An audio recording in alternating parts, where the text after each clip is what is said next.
හැමෝටම අයිබෝවන්. අද වීඩියෝ එකෙන් අපි කතා කරන්න යන්නේ ඉතාම වැදගත් සංකල්පයක් වෙන චෙක්මේට් සම්බන්ධව.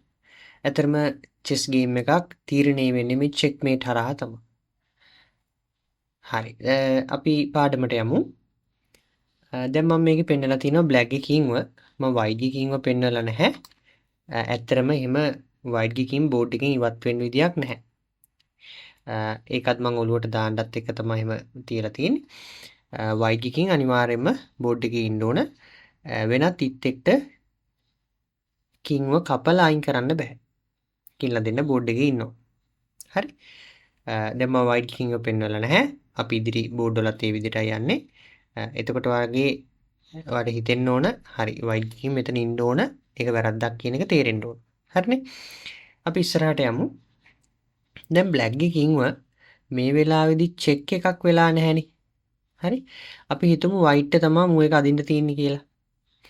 වයිට් එක තමයි අදින්න තියෙන්නේ මේ වෙලාවේදී. මම කුයින්ව අදිනවා B7 කොටුවට.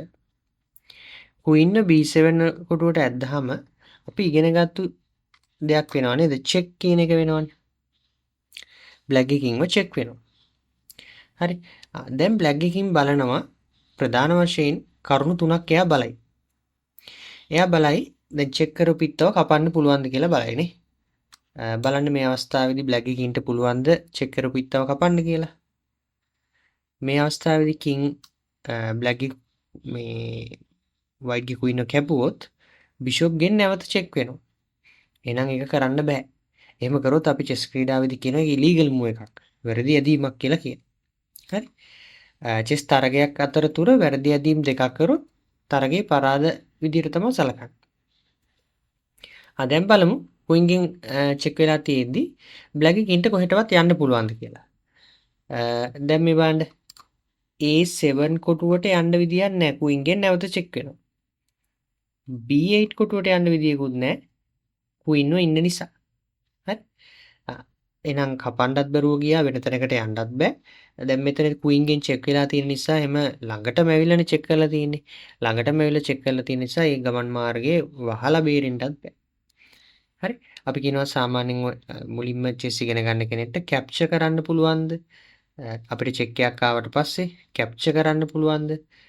බ්ලොක් කරන්න පුළුවන්ද? හරි. නැත්නම් කවර් කරන්න පුළුවන්ද? නැත්නම් අපිට අවසානයේදී මූව් කරන්න පුළුවන්ද? වෙන තැනකට අදින්න පුළුවන්ද? ඔන්න ඔය අවස්ථා තුන කරගන්න බැරි නම් ඒ අවස්ථාවට වෙලා තියෙන්නේ චෙක්මේට් වෙලා. බ්ලැක් එකකින්ව චෙක්මේට් වෙලා. කුයින් B7 නැදීමෙන් බ්ලැක් එකකින්ව චෙක්මේට් එකක් තමයි මම පෙන්නන්නේ. චෙස් වලදී චෙක්මේට් කියන්නේ ඔය කතාව තමයි.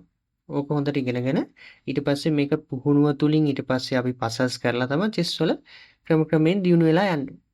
හරි. අද වීඩියෝ එකේ චෙක්මේට් එක ගැන කතා කරන නිසා මම මේ වගේ තව උදාහරණ කිහිපයක් ඔයාලත් එක්ක බෙදා ගන්නම්. අපි ඊළඟට යමු. මේක බලන්න. මේකෙත් ඔයා තේරුම් ගන්න ඕන බ්ලැක් එකකින් ඉන්න ඕන කොහේ හරි ඉන්නවා කියලා කියන්නේ වයිට් එකකින් ළඟම ඉන්න බෑ. කින්ලා දෙන්නට එක ළඟට ඉන්න බෑනේ කොහොමටත්. අපි ඒවා ඉගෙනගෙන තියෙන්නේ. දැන් මේ වෙලාවේදී බ්ලැක් එක කුයින්ට පුළුවන් B4 වලට චෙක් එකක් දෙන්න. බ්ලැක් එක කුයින්ට B4 වලට බය නැතුව චෙක් එකක් දෙන්න පුළුවන්. දැන් සමහර ළමයි එහෙම මුලින්ම චෙක්මේට් එක ඉගෙන ගද්දි ඔය වගේ ළඟටම ගිහිලා චෙක් කරන්න බයයි. මේ වෙලාවේදී බය වෙන්න දෙයක් නැහැ. මොකද කුයින් B4 ඇද්දාම වයිට් එකකින්ට කපන්න බෑ. ඒකට හේතුව තමයි බ්ලැක් ගේ බිෂොප් කුයින්ව ආරක්ෂා කරගෙන ඉන්නවා. වයිට් එකකින් කුයින්ව කැපුවොත් වෙන්නේ නැවත යාව චෙක් එකකට ලක් වෙනවා. නැවත අනතුරක් සිදු වෙනවා. ඒක ඉලීගල් මූව් එකක් වෙනවා. ඒ කියන්නේ වැරදි ඇදීමක් වෙනවා. එහෙම කරන්න බෑ. පාර වහන්න කියලාත් බෑනේ මේ වගේ වෙලාවට. වෙන තැනකට අදින්න බලමු. වෙන තැනකට අදින්න කියලා කොටුවකුත් නෑ මේ බල. වෙන තැනකට අදින්න කොටුවක් නෑ. හැමතැනම චෙක් වෙන කොටු තමයි තියෙන්නේ. එහෙනම් චෙක්මේට් එකක් කියන එක ඔයාලට තේරෙයි. හරි. අපි තව ටුට්ටක් ඉදිරියට යමු. දැන් මේ වීඩියෝ එක පෝස්ට් කරලා බලන්න මේ චෙක්මේට් එක ඔයාලට හොයාගන්න පුළුවන්ද කියලා. එක මූව් එකෙන්ම වයිට් එකකින්ව චෙක්මේට් කරලා දාන්න පුළුවන්. බ්ලැක් එකකින් ඉන්නවා. බ්ලැක් එකකින්ව තියලා නැති වුණාට බ්ලැක් එකකින් ඉන්න එපානේ. ඔයාලා හොයාගත්තද කියලා බලන්න. queen G5 කොටුවට දැම්මනම් හරි බය නැතුව එතන ළඟටම යන්න පුළුවන්. ඒකට හේතුව තමයි knight ඉන්නව ආරක්ෂාවට. හරියට කපන්න බෑ. white ගිකින්ට කපන්න බෑ. වෙන තැනකට යන්නත් බෑ. පාර වහන්නත් බෑ. හරි. ඊළඟ මෙතන blackට move. මේ pawn C3 වල ඉන්නවා පටල ගන්න එපා. එයා යන දිශාව. එයා ඉන්නේ මම මේ ඉතලෙන් සලකුණු කරන දිශාවටනේ. white ගේ පැත්තට අංක 1 තියෙන පැත්තට පළවෙනි රෑන්ක් එකට තමයි එයා එන්නේ. black ගේ queen ට පුළුවන් ඇත්තටම white ගේ king ව checkmate කරලා දාන්න. ඔයා හොයාගත්තද කියලා බලන්න. queen B2 ඇද්දනම් හරි. මේ බලන්න pawn ගිනුත් ආරක්ෂාවක් දෙන්න පුළුවන්. හරි.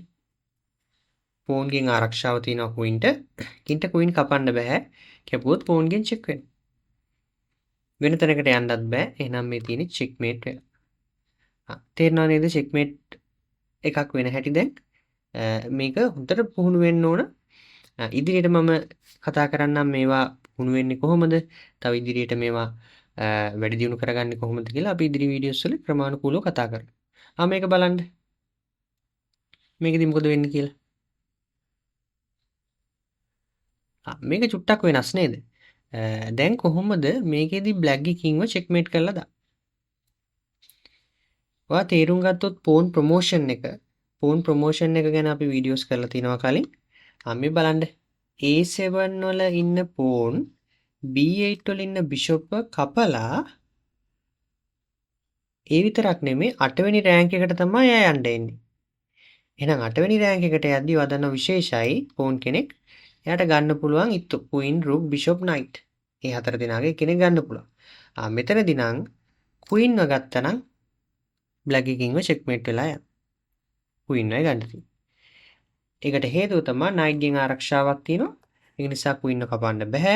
වෙන තැනකට යන්නත් බෑ. එහෙනම් black king ව checkmate වෙනවා. හොඳට මතක තියාගන්න checkmate එකක් වෙන්න නම් අනිවාර්යයෙන්ම ප්‍රතිවාදී කින්ට check එකක් තියෙන්න ඕන. check එකක් නැතුව checkmate වෙන්න බෑ. check එකක් අනිවාර්යයෙන්ම තියෙන්න ඕන. කපන්න බෑ. අපි check කරපු ඉත්තව කපන්න බැරි වෙන්න ඕන. පාර වහන්නත් බෑ. වෙන තැනකට යන්නත් බෑ.